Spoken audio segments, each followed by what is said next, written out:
Hello, and welcome to our webinar, Accelerate Global Commerce by Streamlining Tax with Salesforce and Vertex. I'm Lindsay Osted, the Partner Development Manager for Vertex, overseeing our Salesforce relationship. We have a fantastic panel with my colleagues, Steve Johnson and Ken Brajevich, joining me for this discussion. Steve Johnson is a technical product marketing manager here at Vertex, specializing in our global commerce, compliance, and integrated solutions for Salesforce.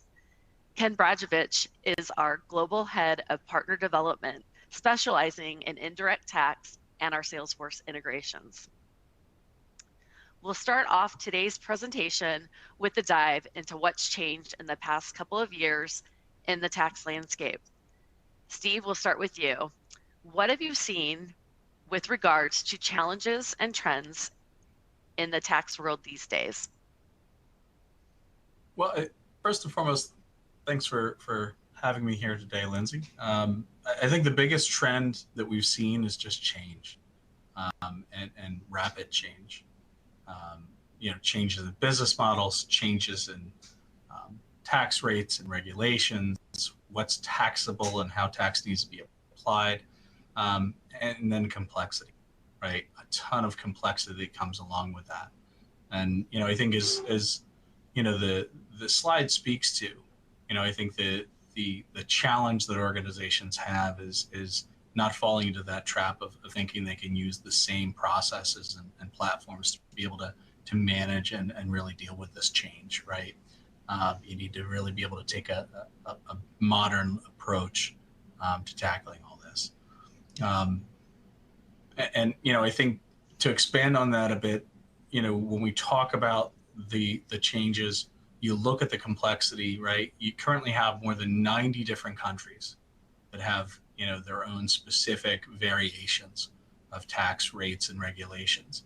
And within those countries, more than 19,000 different jurisdictions at the regional, provincial, city, state, local level.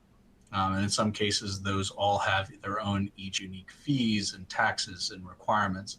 And so, as you can see, it very quickly gets very complicated for tax and finance teams, and that complexity is only increasing. Steve, how does this align with the trends you're seeing regarding modernization, transformation, and innovation? Well, so when we talk about, the changes, some of the drivers for some of that tax complexity has really been the changes in business models, right? We're seeing that a lot of businesses had to make changes over the last few years and condense a lot of that change in a very short time. I think we've seen that about 7 years, they say about 7 years worth of change was condensed into probably about 2. And as part of that, companies were changing business models, adding digital capabilities that where they didn't have them before, expanding to more omni-channel strategies. And why were they doing this? Because customers had, the demands that they wanted things as quickly and easily as possible. So that means accelerated timelines. It means being able to engage on whatever platforms they wanted. And so for businesses, the ability to be able to support all this, while at the same time as many organizations have gone through staffing and resource issues, has made it really, really difficult. And at the same time, when you look at the platforms and the processes that organizations have been using to maintain their businesses, the need to transform, to be able to support these new channels and these new business models, it's just been mandatory. And so, that's really a big part of what we've seen that's been driving this. And when you combine that with what's been happening from a tax perspective, it's driven the need to transform not only from, an e-commerce or digital commerce model, but also from a tax and finance perspective. Thanks, Steve, for walking us through the recent changes in the tax landscape and the business challenges that go along with them. With all that information in mind, how is this translating into transformation and change for finance and accounting? Well, as I mentioned just before, I think, given the different business models that folks have, right, you're seeing, once you go digital, in essence, you become a global company. In essence, it's just a matter of whether or not you hit the thresholds that kind of check the boxes and bring liability with them. So cross-border commerce, the regulations that apply not only to that, but then emerging requirements around invoicing and being able to make sure that you have your tax ID for your buyers validated, so you can make sure that you can invoice them the right way. When you're selling in digital and physical channels, selling digital and physical goods, there are unique requirements that come into play. And once again, the same challenges apply here with staffing and resources, right? Tax and finance teams are getting stretched like everybody else in the organization. So being able to support all these new requirements, all these new business requirements and business channels with the same resources and platforms has really been difficult. And with some of these new compliance requirements, accuracy is becoming even more of an area of focus, because if you don't get tax right the first time, you don't have the same time frames and leniency to be able to go back and make corrections. I think when you think about all of the impacts on the organizations, it's no wonder, and I think when we reference the stat here from Salesforce and MuleSoft, it's no wonder that organizations are looking to automate as much as they can, right? To streamline processes, increase efficiency, reduce the potential for human error, and at the same time just be able to manage all the complexity and all the new requirements that they have.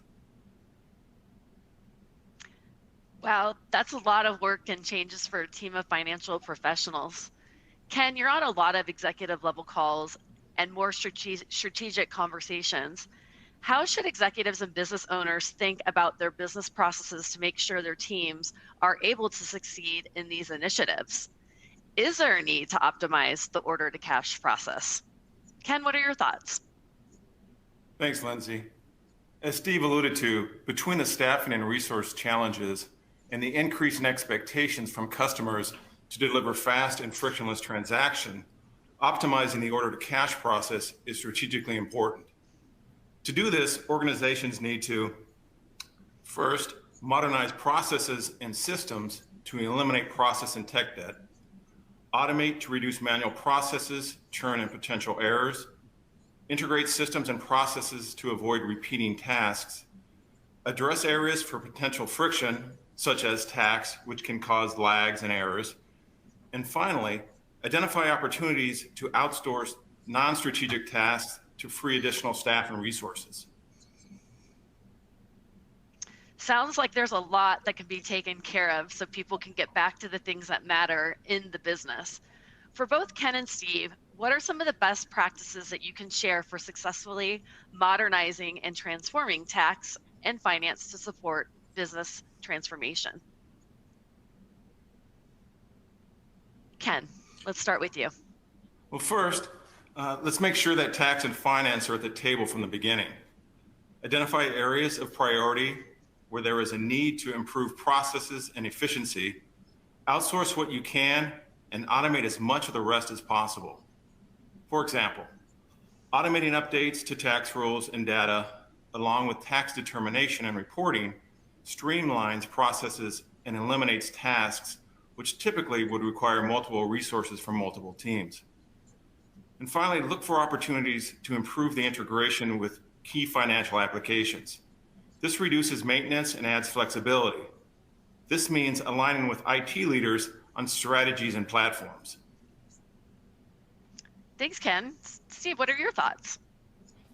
I agree with everything that Ken shared, and I think what I would add is during this process, try to be as transparent as you can about the processes, the systems that you're having challenges with, the requirements that you have based on where your business is and what your new compliance challenges are, and understand what be very upfront about what your tax footprint is when you're talking to your partners, and be very detailed, right?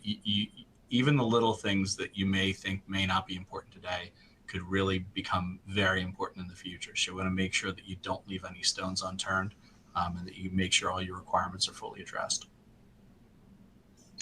Whole story conversations, planning and making sure all teams are involved sound like the key to successfully optimizing systems to be as well-rounded and as efficient as possible. It makes perfect sense, actually. So let's get into some details. What about Vertex and Salesforce? When evaluating a tax solution to integrate with their Salesforce applications, what should customers look for? Steve, let's start with you. First and foremost, we always advise customers to look for proven solutions and proven integrations. So you want to make sure that any solution you're looking at is going to be able to work with the applications you're integrating with. You don't want to have to do a lot of the legwork yourself. You want to make sure that this process is as easy and carefree as possible. And really, you want to make sure you have global support as well.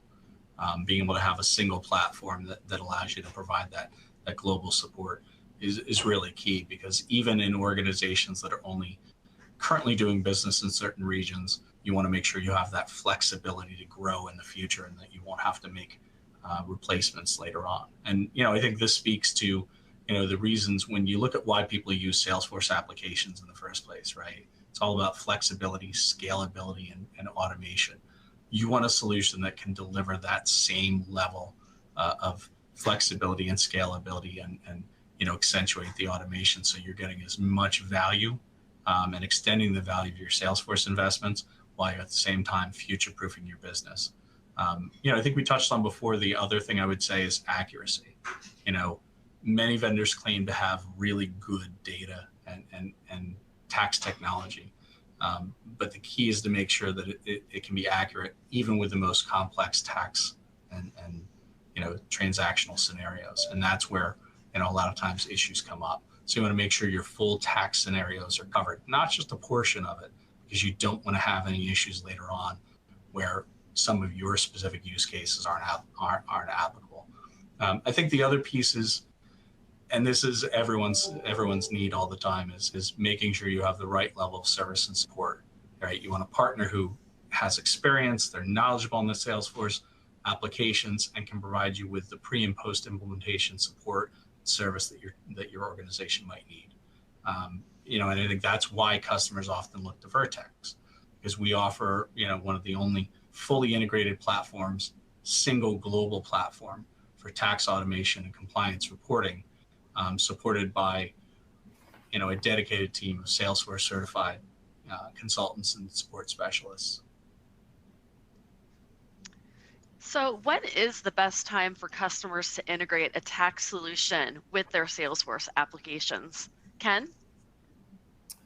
This is a hard one because there's three sides to a tax solution. First, the compliance side, which lives with finance and accounting. Top finance reasons are key individual exited the company or moved roles, audit, new business unit expansion, efficiency, and accuracy initiatives. Second, the technology need. If you can align implementing tax technology with a new system implementation or upgrade, Salesforce ERP implementation, that makes it easier to get economies of scale and ensure better, tighter integration and customizations. And third, the business need. Expansion of the business geographically, channels, e-commerce, new business units, et cetera, mergers and acquisitions. Vertex has a team of tax technology professionals to help companies navigate these complexities. Vertex has been a Salesforce partner for over 6 years now, with the Salesforce ecosystem a top priority. With 9 different Salesforce integrations and the ability to integrate with other enterprise solutions, Vertex gives you the flexibility to integrate into any environment where you need to calculate tax. Steve, what are your thoughts? Well, as Ken really very nicely outlined, I think Vertex offers a lot of the capabilities that customers need to be able to fully support their business and their Salesforce applications. And I think when we work with customers, and we support all of their Salesforce needs, we often see the need to integrate with other applications. And I think this is also where Vertex adds value, being able to have that single platform that can connect with all the transactional systems that you may need to connect to make your business run smoothly from end to end, from beginning of the customer journey all the way through the end, whether you're dealing with B2B or B2C commerce.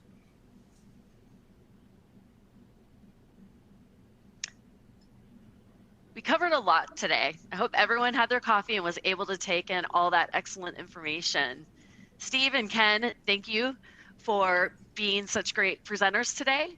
And to everyone watching the webinar, thank you for watching our presentation today. I hope you garnered some information for your own business needs. And if there are any questions, please don't hesitate to reach out to us directly so we can discuss. Our direct team email address is salesforce@vertexinc.com. Thank you for attending our webinar today. That concludes our session.